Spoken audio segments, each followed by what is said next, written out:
Good evening, children. Welcome to another practical assignment for today. Today we'll study practical number 6. Till now, I have completed 4 practicals under physiology. So this physiology part is completed, children. The order was like this: number 1, 2, 3, and 4. In your syllabus, everything we have done under physiology. Then the fifth practical we started under section on morphology, that was about temporary slide of rhizopus. Today's practical would be under section 4, that is cytology, the TS of monocot and dicot root.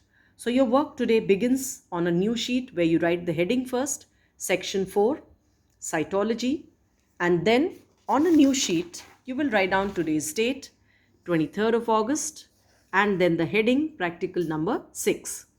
The object will be to study the transverse section TS of dicot and monocot root under low power of microscope after proper staining and mounting techniques. So children, when the school reopens, you will be performing these experiments and preparing the slides yourselves for observation. But just now we are studying the theoretical part and maintaining our file works in a regular basis. So before we start, let me tell you, usually the transverse section of a root or a stem, the outline is circular, but there is a main demarcating feature that differentiates them. Whenever you are studying a root, the condition of xylem, that is the tissue that conducts water and minerals upwards, is called exarch. X means outside. So look at this condition, children. Try to understand.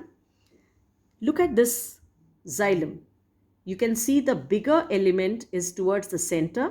We call it metaxylem. And the smaller element is towards the periphery or facing outwards. We call it as protoxylem. Remember, the priority of naming is given on the direction of protoxylem. If proto faces towards the outer side, the condition is exarch. And this is a characteristic of all roots, whether dicot or monocot. So I'd like to show you, this is a dicot root. Exarch condition can be clearly seen. Let me show you a monocot root. This is the diagram of a monocot root.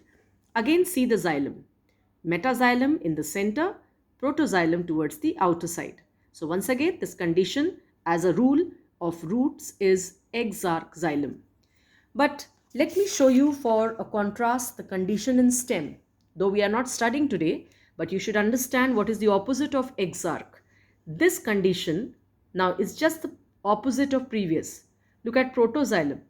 The smaller xylem facing towards the center and meta towards the outer side. So this condition becomes endarch. Endarch because the proto is facing the internal side, therefore condition is endarch. So this is the characteristic of all stems, whether dicot or monocot. So this is the first thing to imbibe in your learning, that roots always show exarch condition and stems always show endarch condition. And this is the main identification difference between a root and stem. Now let us describe one by one. So this is the heading now, TS of dicot root. You should not write all this detail, young root or an adult or a mature root. No. TS of a dicot root is enough for your heading. Page number 129 of your practical books. Cut a thin transverse section of the material, stain with saffronin fast green combination, mount in glycerine and study. A transverse section of young root of sunflower shows the following structures. Here it's alright, you're naming the plant from where it has been studied. The outer layer.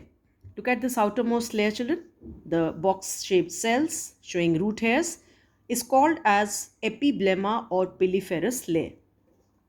This is the outermost layer of thin-walled cells. The outer walls of most of the cells proliferate outwards. That means they grow outwards to form unicellular root hairs. So you can see this epiblemma or piliferous layer grows as the root hair. Cortex is undifferentiated and consists of several layers of loosely arranged thin-walled parenchymatous cells. So you can see these cortical cells. They are thin-walled living parenchymatous cells and they contain starch grains. Then as we move to the center, the next layer is this outermost barrel-shaped cells called endodermis. So let us see what endodermis looks like. Barrel means swollen in the center and flat outside, right? So this is endodermis, made up of single layer of closely packed barrel-shaped cells. This layer separates the vascular tissue. Vascular means xylem and phloem from the cortex. All right. So see this. The next boundary, that is the endodermis, this separates the cortex from the vascular tissue inside. Now remember children, in the endodermis, right, here all the cells, they have thickenings. We call them as Casparian thickenings. But the cells just opposite the protoxylem will not have the thickenings, and they will be called as passage cells.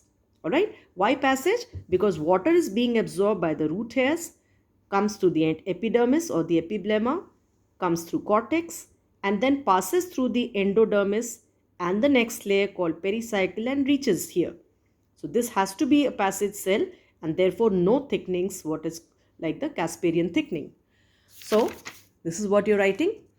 The radial and tangential walls of endodermal cells have Casparian thickenings, but a few cells of endodermis opposite to protoxylem elements are thin-walled, and they're called passage cells. Thin-walled means they do not have the Casparian thickenings. So what comes below endodermis now? Endodermis, you've understood, barrel-shaped cells. Most have Casparian thickenings except the ones opposite protoxylem. Therefore, they are called passage cells. Now, below endodermis comes another row of this line of cells, and we call it as pericycle. Alright. So, pericycle, what is it?